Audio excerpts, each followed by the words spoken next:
Alright guys, so in today's video I want to talk about how I became a snake keeper and pretty much what I do on a weekly basis of snake keeping.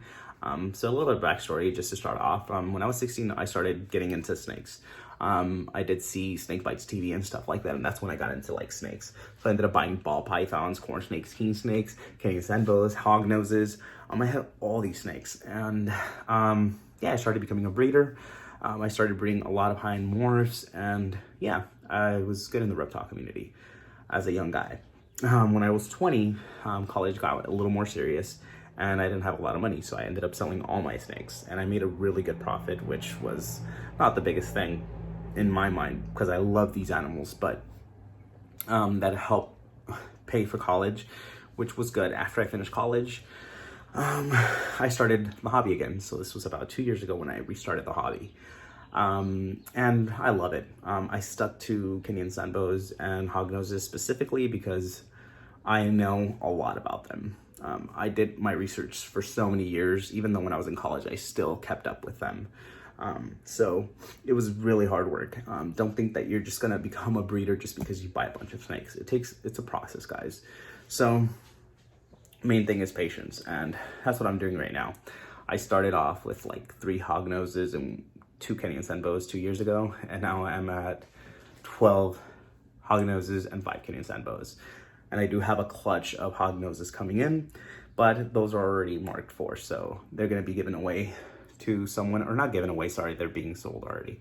So when I hatch them, the person that gave me the adult female hognose is gonna pretty much get them. So enough of that. Yeah, with that, I want to say that it's not an easy process. It's a really pretty tough process to actually keep these reptiles because, you know, there are lives. They're alive and you need to maintain them well. So I'm going to kind of explain to you what I do in my snake keeping, and, you know, I'll be actually getting 4 more snakes soon. So just stay tuned for those videos. But starting off now, I'm going to explain to you what I pretty much do. Okay guys, so today is Sunday, and as you see, I have a record of all my snakes here, all through the weeks so far. So I see what they feed them. If they have an X, that means they didn't eat. If they're green, that means I fed them with calcium, and I pretty much keep records of every one of my snakes. And again, that requires a lot of time, but it's good to do so you can see how well a snake is doing for you. All right, so Athena is right here. She is my lavender hognose, and as you see, her enclosure is completely clean. I constantly clean out their bedding and their water.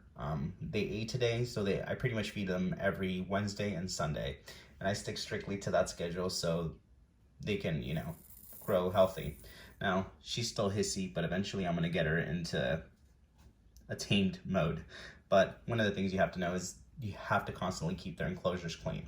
So I do that every Wednesday and Sunday when I feed them.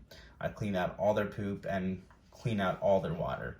And that is a long process. So for me, I started at 8 today and it's 12. So it was a 4-hour process to clean out each enclosure and kind of have everything cleaned out for them. So again, it's a process. You have to thaw out the mice, you have to feed them. Each one of them has their own little quirk. And again, I have to take out all the poop and clean out all their dishes and put water in them. So again, it is a long process, but it's about 8 hours a week that I have to do just to keep them clean. So that's one of the things I do.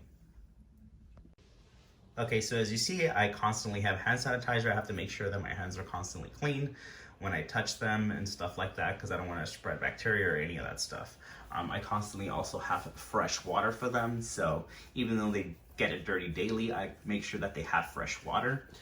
For me, I have these little dishes. They're little caps, but I use them as plates. So when I put the snake, some of them I just have to put the snake in there and put it in there because they don't eat from tongs. I constantly throw away their little deli cups and have a bunch of them here. I have Repticalcium so they can actually get the calcium they need because, you know, it's important. So I have 2 of those. And I have some tongs here that I use because I never feed them with tongs. And yeah, and I have a little pouch there for them that I got from Shannon, which is freaking awesome because my hognoses love that thing. So I usually just take them out. I try to handle them so they can, you know, be handleable. And yeah, as you see, I have the little tags there too to make sure I know which snake is which. And yeah, that's pretty much it, guys. It is a simple thing, but again, it is very time consuming. And yeah, I know I put cocoa fiber here with Sunny Chips because, you know, when they're in about shed mode, whatever, I put them in that so that it can easily shed. But again, it's a whole thing, guys. But yeah, guys, again, everything's a process here. It takes hard work. So like when you see people breeding snakes and stuff like that, it requires a lot of work, guys. Don't think it's just simple. So if someone doesn't want to sell you a snake for a certain price and you try to lowball them, that's in a way a bit disrespectful because it takes a lot of work to actually get these snakes, you know, up to size. Like this one, this is my Arctic albino, Het Snow. I got her when she was really small. She was about 7 grams. She's about 38 now. But again, it was a long process to get her there. She was very crazy and hissy, and it took her a while to get to this size, and I thought she wasn't gonna make it, but she did. And now she's a big, beautiful girl. So again, it does require a lot of work, guys. I invest about 8 hours plus a week just to upkeep them. So as you see, I have these guys in the snake rack. Don't think that, you know, it's just having these snake racks here. I actually take all the tubs out, I wipe everything down and sanitize it on a weekly basis. So again, it is a consuming process, but again, it's just so I can keep my snakes really clean and make sure they stay healthy. Now here I have my big girl. I moved her to this tank because she's getting pretty large again. So this is the girl that laid. She's a het atoxic. So I pretty much just set her cage up here. Nothing too dramatic, but again, I have the cocoa fiber mixed with the Sunny Chips there, so whenever she sheds, but then everything over here is just Sunny Chips. And she seems like she's loving her new enclosure. You can see it's a bit dirty there, but I'm gonna clean that at the end of the month when I clean all of them. But again, guys, it is a long process to upkeep these snakes.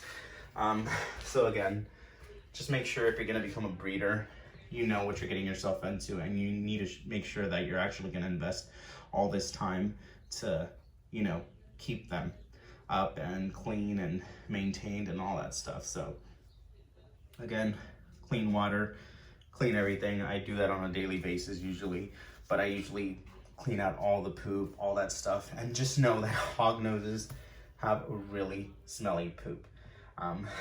My Kenny Sunboas don't, but my hog noses do when they poop. It really stinks.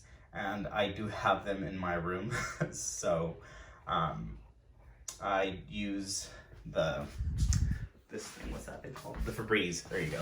So I do have Febreze in hand because the room can stink, but like that I can keep an eye on all the snakes. And hopefully you didn't see what I was having up there because those are the new snakes that are arriving, and I will be doing a video on that later. But again, guys, that's pretty much it. That's all I wanted to talk about.